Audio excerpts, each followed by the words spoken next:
Just made it. rainfall is possible. Where? All the main Hawaiian islands. When? From 6 a.m. Sunday through late Monday night. Impacts. Flood-prone roads and areas may be closed due to elevated runoff and overflowing streams. Urban areas may receive more significant flooding and property damage due to rapid runoff. Additional details. Low pressure is rapidly strengthening and moving southward toward the Hawaiian Islands.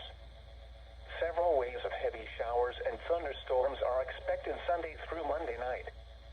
Although individual showers will tend to move quickly, intense rain rates and the potential for training cells will lead to increased potential for flash flooding. You should monitor later forecasts and be prepared to take action should flash flood warnings be issued.